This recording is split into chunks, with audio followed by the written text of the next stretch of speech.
ক্রিকেটাররা কেন হাঁটে বালুতে বা এ ধরনের ব্যায়াম কেন করে তার নানান কারণ থাকতে পারে। সেটা হচ্ছে পেশি শিথিল করা, আরও বেশি ফোকাস দেওয়া কিংবা নিজেদের স্ট্যামিনা আরও লম্বা সময় ধরে রাখতে ক্রিকেটাররা সাধারণত বালুতে হাঁটে বা এ ধরনের ব্যায়াম করে থাকে।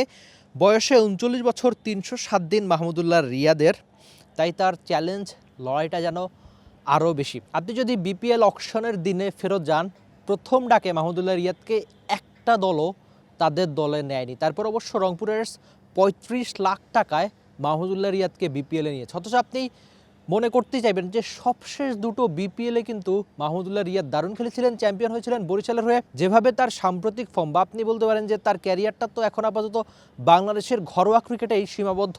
প্রিমিয়াম হেজেলনাট ফ্লেভারে পোলার কার্নিভাল হেজেলনাট আইসক্রিম। পোলার, মন ভালো থাক।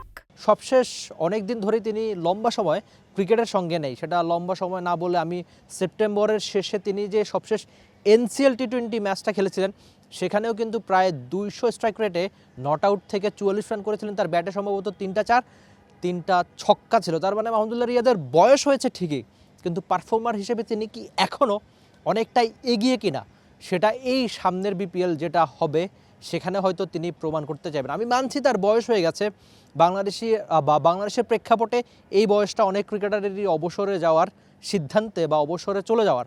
মাহমুদুল্লাহ রিয়াদ কখন থামবেন, কখন তার থামা উচিত, সেই সিদ্ধান্ত তিনি নিশ্চয়ই নিজেই নিতে পারেন এবং তার নিজেরই নেওয়া উচিত। তবে বিপিএলের প্রসঙ্গে আসতে চাই। বিপিএলের অন্যতম সেরা পারফর্মার, তিনি লম্বা সময় ক্যাপ্টেন্সি করেছেন। সব মিলিয়ে রংপুরের তাকে দলে নিয়ে অবশ্যই বড়সড় একটা বাজি বা বড়সড় একটা দানি জিতেছে। আপনি মাঠে ক্রিকেটে আপনার অবশ্য এক্সপিরিয়েন্স এমন একটা ব্যাপার, সেটা টি20 ক্রিকেট হোক আর যে কোনো ফরম্যাটের ক্রিকেট হোক, আপনার সেটা কাজে লাগাবে। আর আপনার দলে যদি মাহমুদুল্লাহ রিয়াদের মতো ক্রিকেটাররা থাকে, তারা সেই কাজগুলো অনেক বেশি সহজ করে দেন। এখন দেখা যাক মাঠে ক্রিকেটে ব্যাটার বা ফিনিশার রোলে মাহমুদুল্লাহ রিয়াদ কেমন করে থাকেন।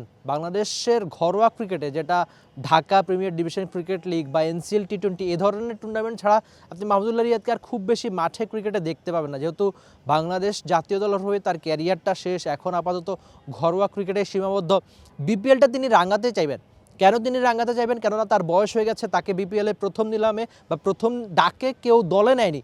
এই যে চ্যালেঞ্জটা এই বয়সী ক্রিকেটারদের যখন ইগোতে অনেক বেশি আঘাত করে, সেটা মাহমুদুল্লাহ রিয়াদের ইগোতে আঘাত করেছে কিনা সেটা হয়তো তিনি নিজেই ভালো বলতে পারেন। তবে তাদের ইগোতে যদি আঘাত করে, তাহলে তারা মাঠে ক্রিকেটে সেটা দেখানোর চেষ্টা করেন। মাহমুদুল্লাহ রিয়াদ কামব্যাক করার একটা চেষ্টাই করতে চাইবেন। বিপিএলের অন্যতম সেরা পারফর্মার হয়েও কেন তাকে প্রথম ডাকে কেউ দলে নেয়নি, সেটা নিশ্চয়ই তিনি মাঠে ক্রিকেটে দেখাতে যাবেন। তবে এই যে বালুর উপর হাঁটা বা চেষ্টা, মিরপুরের হোম অফ ক্রিকেটের নিয়মিত দৃশ্য, কেবল আজকে না, সবশেষ কয়েকটা দিনে নিয়মিত রানিং করেছেন, এভাবে চেষ্টা করে গেছেন। এই চেষ্টার ফলে কিন্তু একজন মাহমুদুল্লাহ রিয়াদ হয়ে ওঠেন। তার বয়সটা হয়তো 39 বছর হয়ে গেছে, দামটা বিপিএলে 35 লাখ। তিনি নিশ্চয়ই মাঠে ক্রিকেটে নিজের সেরাটা দিয়ে আরেকবার প্রমাণ করতে চাইবেন কেন তিনি মাহমুদুল্লাহ রিয়াদ, কেন তিনি বাংলাদেশ ক্রিকেট ইতিহাসেরই অন্যতম সেরা cricketer. Rifat Emil, T sports, Dhaka. For more updates, subscribe to our YouTube channel and click on the bell icon. Follow us on Facebook and Instagram.